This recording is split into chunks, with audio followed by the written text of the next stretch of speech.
munsi y'amababa ye niwamisha nubwo ijoro ryakwijima cyane ntacyo nzatinya nzi ko azankomeza ubundi Umwana we yacunguye munsi yayo mababa ye havuye urukundo rwinshi mu mababa niho nzibera mu mahoro iteka ryose munsi y'amababa ye nta gahinda n'uburuhukiro bw'umutima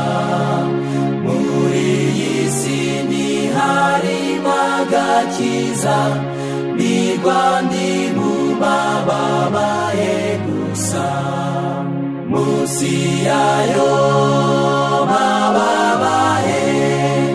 havuye urukundo rwinshi mu mababa niho nzibera mu mahoro iteka ryose munsi y'amababa ye niho heza nzajya mpihisha ibishuko byose niho buhungiro ntacyamagara nzibanira na Yesu amahoro munsi yayo mababa ye havuye urukundo rwinshi mu mababa niho nzibera